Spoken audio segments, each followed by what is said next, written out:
Welcome back to another episode of CC Rider. Alright, the weather's changed since the last time I made a video, and things have changed with the condition of the car. So let me try to tell you, if you can hear me okay, what's changed. The condition has improved, and come to find out,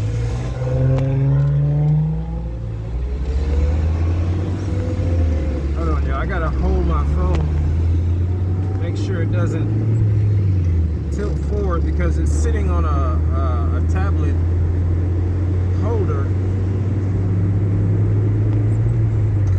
Sitting on a tablet holder. I told you I was quick. A tablet holder on my attached to my window. Y'all see that third gear pull? Anyway. So, the reason why my car was acting up, I thought it was a sensor problem, which, yes, it was somewhat of a sensor problem. I replaced the oxygen sensor, the upstream Bank 1 oxygen sensor. Come to find out, I think the threading of it isn't fitting into the hole perfectly, so exhaust is leaking out from that spot. Because of that, it threw another check engine light. Came back on after it was off for a while. And sometimes when I crank it up, the check engine light is not on, then it comes back on again. So the oxygen sensor is brand new. I think I bought a Bosch oxygen sensor, and so that fixed the problem. That fixed a little bit of the issue. I don't think I've explained how bad it got. Okay, so my driving conditions got so bad to the point where trying to take off from first gear, it was sputtering. I had to rev it up to about 1,500, sometimes to 2,000 RPM, just to get it to take off smoothly and let it slip off the clutch. And that was doing that for quite a while. Couldn't figure out what it was. I don't have an overheating problem. I changed the thermostat, so I'm operating at normal temperature. It stays at normal temperature. When I get out of the car and come back in the store, I don't have a major drop in temperature like I did while driving or sitting for a while. So I've got a normal thermostat in there now. I did not put the fail-safe thermostat in there. Or did I? But anyway, I replaced it. And so I had that problem. And I also had a problem with, while driving at highway speeds, I had trouble maintaining one speed. I had to always slightly accelerate, otherwise I have a jerking effect. A jerking effect going on while trying to maintain speed at highway speeds. So I would be constantly accelerating, letting off the clutch, coasting. What is this man doing standing almost in the middle of the road? Anyway, and that's the way I had to drive it for a while. So it wasn't until I checked the oil, and my oil wasn't really very low, but it was to the point where I needed to add a quart. And I went and bought some 20-40 weight Valvoline high mileage oil. I put the whole thing in there, and I was at the point just above where it's where you need to add some. And this truck behind me, man, just because you got, I don't know what, you got empty load or something, you're really trying to run up on people. It don't make no sense. Still doing it, like Mad Max or some shit. Anyway, so after I put that in there, at that low RPM trouble spot that I had, it began to dissipate. It got better. It would idle properly, but sometimes the idle will still drop. This is the issue I had.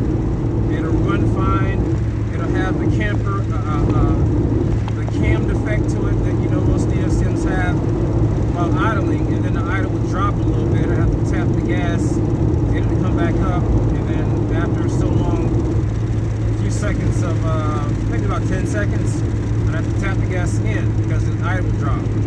And it makes you believe that the fuel pressure is dropping. So this is what I figured out in one breath, one sentence when I was talking to someone, because I explained to them the problem I had and I came up with a solution to what I did, what was going on in one sentence. To make it short, here comes that truck again. I want to hit 80 plus in the right lane on the interstate. That's ridiculous. Anyway, so what's been happening? While I had that drivability issue, jerking and highway speeds unless I was accelerating and trying to take off from first gear, and I had to rev it up, otherwise it was sputtering as if I thought the coil pack was bad, but it wasn't because I replaced it. Replaced two sensors, coolant temperature sensor and the air sensor, the air temperature sensor for the intake. And a new air filter. You've seen that. And the air filter already has holes in it. I don't know how, but it does. So let me stop the lane and tell you exactly what I figured out. I realized that I had got imbalanced with my 2050-1040 weight mixture. Back when it was cooler, when the temperatures were cooler, about a month or two ago, I needed oil in my engine, and I had half a bottle of 2050 weight oil. That's all I had. And at the time, I was like, I want to put some oil in the car. I don't want to drive it. It's low level, and 2050 is all I had. So I dumped the whole half of a bottle of 2050 weight oil in the engine. And at some point, because I was running that cooler, running thermostat, the oil stayed thick.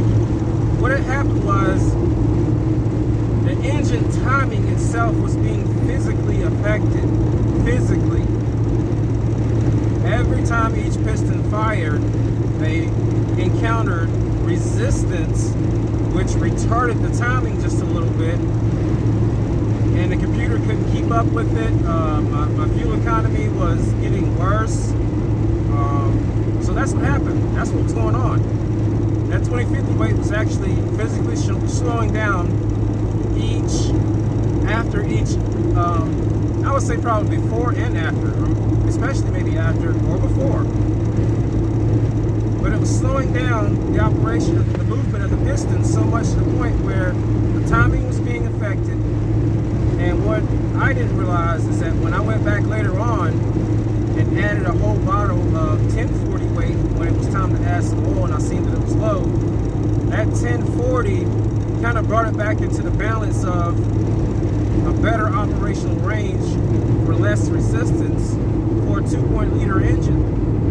So the timing actually changed back, advanced a little bit, and it allowed the engine to run properly as far as idling. It still wants to go down a little bit, so I think, I don't know, maybe it just needs completely changing altogether. But highway driving is better, smooth like it's supposed to be at normal speed. I'm at 70 miles an hour right now, not jerking, on the interstate. And also when I start up from the stoplight, it's smooth. I get all my RPMs from about 1500 RPM or a little bit less, I can pull. So that's what happened. Too much 2050 weight oil and too little 1040. And it threw things off a bit. That's what happened, y'all. So if anyone out there has taken my advice on adding thicker oil, try not to get out of balance with it, because if you do, you're going to experience a problem like that, where if your engine is not very worn, especially if it's newer, if you're trying to do this with a newer engine and your tolerance is tighter with the bearings and everything else, then the amount that I've told you in my other video as far as putting half of a oil filter amount or an entire oil filter amount may not work for you, because it may thicken it up too much And if you're at the point you're still running 530 weight, or if you're still running what it's recommended for your vehicle, I wouldn't try 2050. I would try 1040. But lesson learned: don't get out of balance. If you're trying to mix a thicker oil in, and I've explained before the reason why I use two different brands. It's Castrol GTX 2050 weight and Valvoline 1040 weight. The reason for that, my thinking is that the 1040 Valvoline sticks better, and in order to keep it from running into a gooey situation, the best way I can describe it, pudginess in the engine, when you go into a thicker weight, go with one that's cleaner, because the Castrol GTX is known to be a clean oil, it doesn't cling to the engine. So a 2050 weight is the best option for that. And so far it's been great as far as horsepower. I can accelerate better. At one time I thought my clutch was actually going a little bit bad because it was driving so bad, but everything's fine with the clutch, still the same. And yeah, that's about it. I don't want to make this video too long because the upload's going to be crazy on it, and I'm in traffic right now and all this other stuff, and I don't know when I'm going to get a chance to upload it. But anyway, weather's much better out here. This is CC Rider, and I'm going to try to bring y'all some videos where I am going around looking at different automobiles, different cars, and maybe talking to a few people about what they're doing with their cars. And who knows, I didn't think about this till right now. I may test drive a few cars out there and give you my opinion of how it performs up against, I don't mean by racing or anything like that, but up against or compared to the DSM, and what cars we think we should be looking at, us in the DSM community, what cars we should be looking at long term, and what we would because of what we would expect out of it. We expect this car to be what it has been, a long-lasting car, and we pretty much don't want to jump into a car that's not known for being that way or that we can't modify. So that's the kind of cars I'll be focusing on this channel, and just want you to subscribe to this channel, like this video, and keep watching, man. Keep watching. CC Rider. What's up? What's up?